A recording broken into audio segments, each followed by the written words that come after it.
Good day, everyone. You are welcome to this economics lesson. Today, the topic we are going to be considering is labor market. Labor market. The topic has two words, labor and market. We are going to define them one after the other so that you will understand what labor market is. First of all, what is labor? Labor is both physical and mental effort directed towards the production of goods and services. We did that in production, if you can recall. That labor has to do with both the physical and mental effort directed towards the production of goods and services. The next concept we are going to consider is market. Market is an arrangement that brings buyers and sellers into close contact for the exchange of goods and services. The word arrangement is very important. It means market can be a geographical location, it can be online, or any arrangement that brings buyers and sellers into close contact for the exchange of goods and services. Is labor market. Labor market is an arrangement that brings buyers and sellers of labor into close contact, during which wages and conditions of services are determined. So this market brings those who sell labor and those who buy labor into close contact, and the interaction between those who buy and those who sell, wages are determined, and the conditions of services are also determined. Now let's look at the concept of labor force. Who is a labor force? If you recall when I taught you in population, I said those between the ages of 18 and 65 constitute the labor force, whether you are a male or a female. So labor force is the total number of people of working age in a country who are willing and able to work by law. Those who are in the ages or in the age bracket of 18 and 65. Once we're in this age bracket, we consider you a labor force. Factors that affect the size of labor force. Let's look at the factors that can make the size of labor force high or low. The first one is the size of the population. All things being equal, if the population of a country is huge, or if a country has high population, it will have a lot of labor force, so the labor force will be high. And if the population of the country is low, labor force will also be low. That is why if you have to compare Nigeria with Ghana, you can conclude that Nigeria has more labor force than Ghana because Nigeria has a higher population than Ghana. 2. Official school leaving age. If the official school leaving age is reduced, it means people will leave school early and easily move into labor market. Then the labor force will be high. And if the official school leaving age is increased, that will make labor force to fall. The third one is retirement age. If the retirement age is reduced, labor force will be low. And if the retirement age is increased, labor force will be high. For example, if the retirement age is 60, it means those who are above 60, 61, 62 are not part of labor force. that reduces the size of labor force. But if you increase the retirement age to, let's say, 70, it means those who are 65, 66, up to 70 can still work, and that would make the size of labor force to be high. The third one is the number of disabled, those who are physically or mentally challenged, who cannot work because of their condition. If we have more people in the society who are disabled, it affects the labor force, it makes it to be low. If we have less people who are disabled, the labor force will be high. The next point is pursuit of higher education. Some people,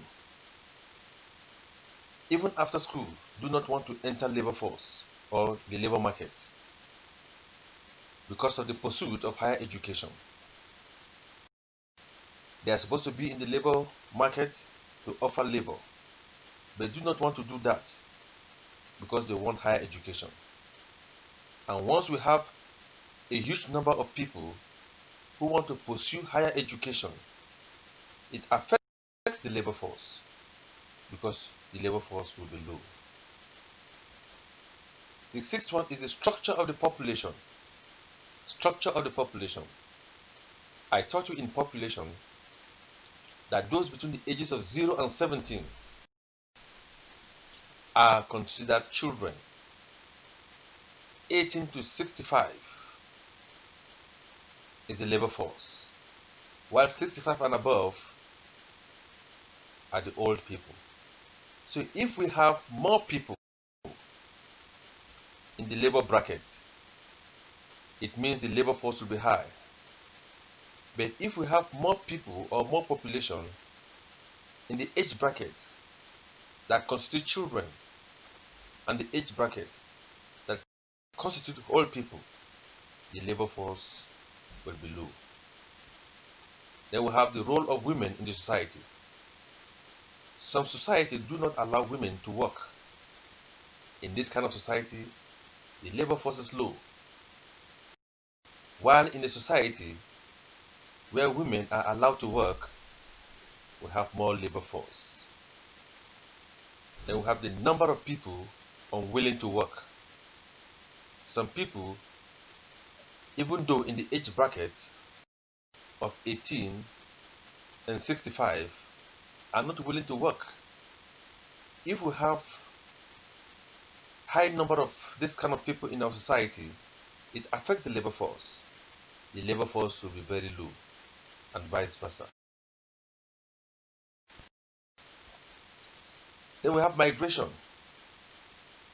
When people move out of the country, especially those in the age bracket of 18 and 65, move out of the country, the labor force will be low or it will fall. But if we have this same category of people moving into the country from other countries, then the labor force will increase.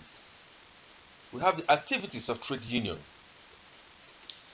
Trade union may make it difficult to enter into some trade by creating difficult conditions to be met before one joins a particular trade. If those conditions are there, it affects the size of labor force. If the conditions make it difficult for someone to move into a particular trade, the labor force in that trade will be low. And once the conditions are easy for one to enter, the labor force will be high. Then we have government policies.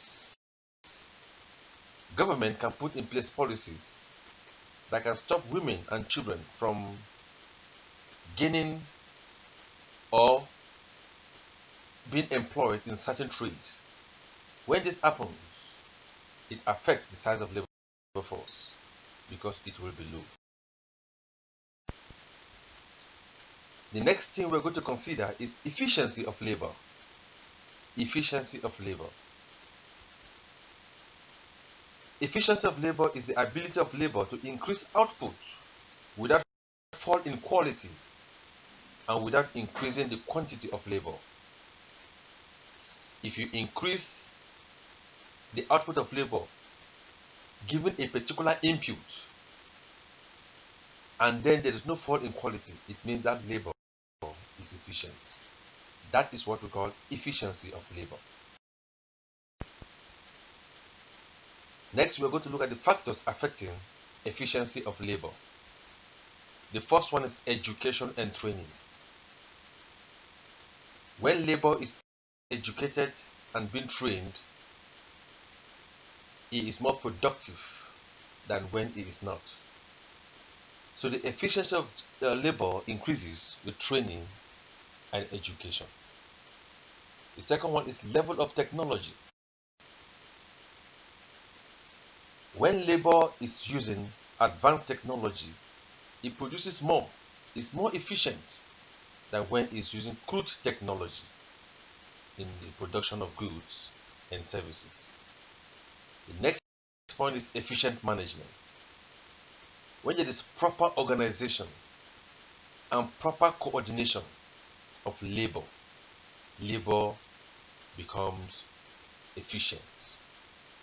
If there is no proper management, no proper coordination, labor is less efficient. The fourth one is efficiency of other factors of production. Even if labor is very, very efficient or is intelligent, it can do work very well. If other factors of production it will work with are not efficient, labor will still not be efficient. For example, a computer operator who is very intelligent can still be not efficient if he is given a very slow computer. So for him to be efficient, it needs a very efficient computer. Then we have attractive wages. Once labor is given good wage, it becomes more productive and more efficient. And when it receives less, it's less efficient. We have weather condition. When the weather condition under which labor works is very hot, labor is less efficient. If labor is working in a very good condition, like cold condition, labor is efficient. The state of health of the workers. A healthy worker is more productive than a worker who is not healthy. A healthy worker is strong, he produces more than a worker who is always sick and who is always absent from work. So the state of health of the worker affects its efficiency. We have intelligence of the workers. An intelligent worker can easily use his initiative to increase his productivity. Such intelligent worker is more productive, or those intelligent workers are more productive than workers that are not intelligent. And we have conditions of service.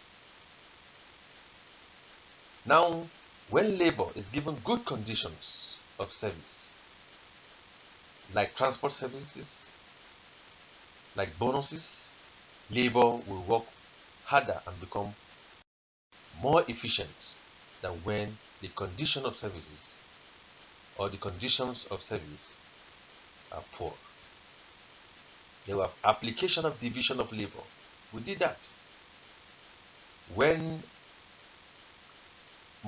more people are involved or used to produce goods and services, more of these goods and services will be produced, because they will be saved, the time will be saved, there will be less fatigue, and labor will be more productive and efficient. They will have level of commitment and attitude. Those labor that do not show commitment or have poor attitude towards work are less efficient, while labor that shows high commitment and good attitude towards work is more efficient.